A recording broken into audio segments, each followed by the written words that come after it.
Dahil napatunayan ko na hindi na tao ang pag-uugali ni Lemmy.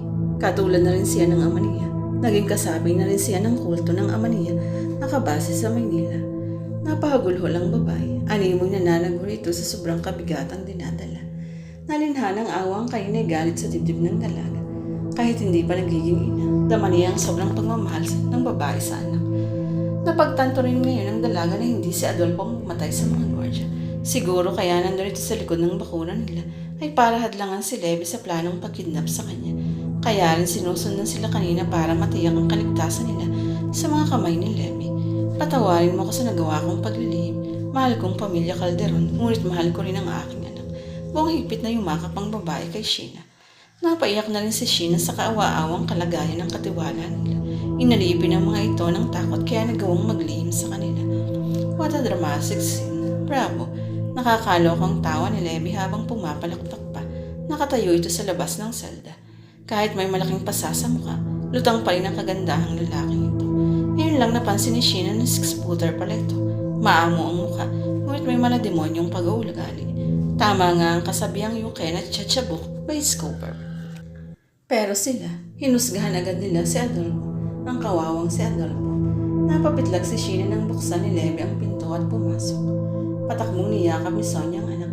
Huwag anak, walang kasalanan si Sheena. Sapat ng 6 na buhay bilang kabayaran sa kasalanan sa kanya ni Don Marcelo. Shut up woman, at malakas sinabi ni Levi ang babae. Tumilapaw nito at tumampas ang ulo sa pader. Sumargo ang dugo sa ilong bago humandusay sa semento. Napatili ang dalaga. Dadaluhan sana ang katiwala ngunit mariin na siyang hinawakan sa braso ni Levi at kinaladkad palabas ng silid na ilong. Bitiwan mo ako, bitiwan mo ako. Nagpupumiglas ang dalaga. Ngunit lalo lamang humihigpit ang pagkakahawak sa kanya ng lalaki. Pakiwari niya ay mababali ang kanyang braso sa lakas nito. Nanghihina pa siya ngunit sinisikap niyang makasabay sa laki ng hakbang ni Levi upang hindi siya makaladkad nito. Binaybay nila ang madilim na pasilyo. May hinala ang dalaga na nasa basement sila ng villa ng Monte Carlo. Halos mabing siya sa lakas ng kabog ng dibdib. Pamilyar sa kanya ang ksenang ito. Napanood na niya ito sa horror movie na ipinapapanood sa kanya ni Mercy. Yung involved sa isang satanic movement ang lalaki. Niyayang mag-date ang nobyang Berlin pa. Huli na nang ma-realize ng babae na siya pala ay isasacrifice ng grupo sa sinasambang demonyo nito. Ganito rin ba ang mangyayari sa kanya ngayon? Nabanggit kanya ni Aling Sonia ang salitang iaalay. Ang desire to survive ang biglang nagpanumbalik sa lakas niya. Inipon niya ang lahat ng natitirang lakas at kinagayat ang kamay ni Levi na humahawak sa kanya. Napasigaw sa sakit ang lalaki. Tinangka nitong yakapin si Sheena, ngunit ubod lakas niyang tinuhod ng dalaga.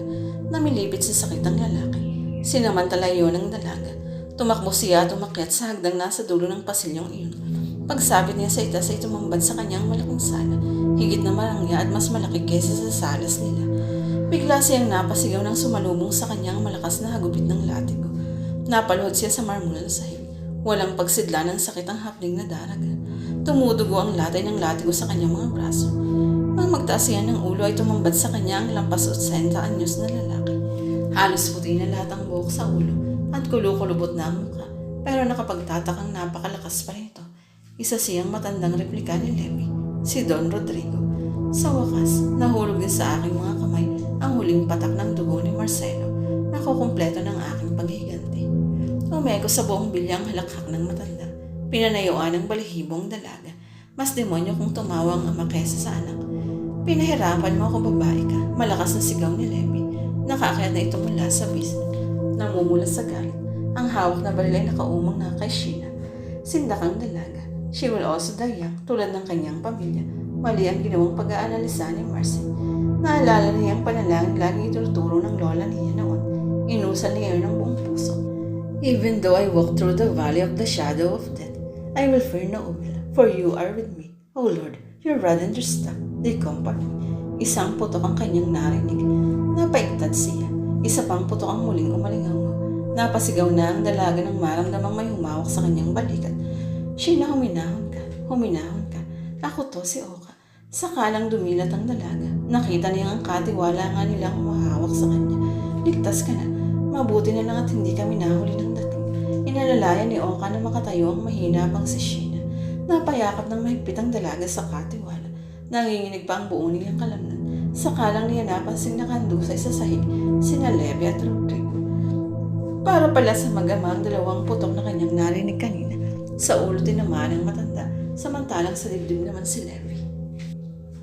Sa pag-aakalang patay na si Mercy, iniwan na siya ni Levy at dali-daling dinala sa villa si Sheena.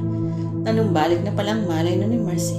Nagtulog-tulugan na lamang siya at pinigil ng paghinga nang makitang iniumang sa kanya ng lalaki ang shotgun na hawak nito.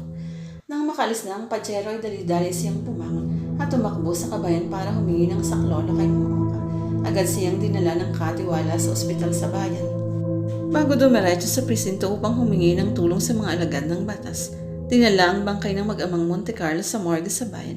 Hinuli rin ang dalawa pang natitirang tauhan ni Rodrigo. Buhay si Aling Sonia. Nawalan lang ito ng malay. Iniyakan ito ng todo ang kamatayan ni Levy. Dinaan muna ito sa pagamutan bago dinala sa presinto para makunan pa ng karagdagang impormasyon sa nangyari. 3 lang sa 5 gwardya ng mansyon ang namatay. Hindi napuruhan ang 2 nakatalaga sa main gate. May isa pang bangkay ang natagpuan malapit sa backgate.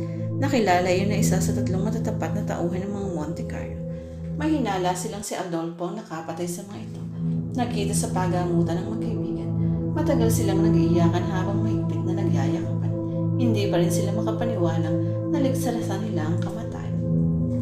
Hindi pa rin hupa ang masamang panahon hanggang sa gumabi, pero nakapagtatakang gumana ang mga cell site sa iba't ibang cellular company. Nakailang tawag na si Ralph at Atty. Noble kay Momoka. Nakiusap si Sheena sa katiwala na hilihim na lang muna sa dalawa ang nangyari. Siya na lang daw magkukwento ng lahat pagdating ng ngayon sa Hacienda Calderon. Inassure naman ng katiwala ang dalawa na nasa mabuting kalagayan sina Sheena at Mercy. Kagagaling nga raw niya sa mansion para i-check up ang magkaibigan. Kaya din daw hindi makontak ang mga cellphones ng mga ito pati ng mga gwardya dahil sabay-sabay daw itong nangasira. Sa ospital na nagpalibas ng gabi sina Sheena at Mercy. Namamagapang sugat sa noo ng huli. Isang private room ang kinuha ni Mang Oka para sa kanila. Nagtalaga pa ito ng 3 pulis para magbantay sa labas ng sinit nila. Ipinagtapat lahat ni Sheena sa kaibigan ng lahat ng revelasyon ni Aling Sonia. Hanggang sa mamatay na lang, hindi pa rin alam ni Adolfo na isa siyang Calderon. Malay natin, pero kung hindi nga, napatunayan sa kaso niyang blood is thicker than water. Pinrotektahan niya ako laban sa kinikilalang pamilya. Nakila ang mga taong namatay para sa kapakanan ng marami Mercy. For me, sila ang mga taong namuhay ng ganap. May halong lungkot ang ngiti si Sheena. At alam mo, nalaman ko mula kay Aling Sonia na ang buong pangalang ibinigay ni Rodrigo sa anak nila ay Levy Ethan na ang ibig sabihin ay Sea Monster. Monster nga, bulalas ni Mercy. Anong plano ngayon para sa Hacienda Calderon? Pag-iiba nito. Pagyamanin pa. What? Akala ko ba pagkatapos ng lahat ay magbebenta ka na? Nalutas na ang misteryo sa buhay ko, Mercy. Nakangiting lumipat si Sheena sa hospital bed ni Mercy. Wala ng mga taong sinasabing panganib sa buhay ko. So naniniwala ka na ngayon na totoo ang sumpa? Partly yes. Stubborn girl. Alam mo, Mercy, marami akong mga gandang bagay na natutunan sa experience na ito. Humiga na sa tabi ng kaibigan si Sheena. Like what? Na matutong magpatawad dahil kung hindi, ang putay sumisira, kumikitil ng buhay, tulad ng nangyari sa mga Monte Carlo. Then, nahuwag sumungay sa mga nakatatanda ng hindi manganib ang buhay.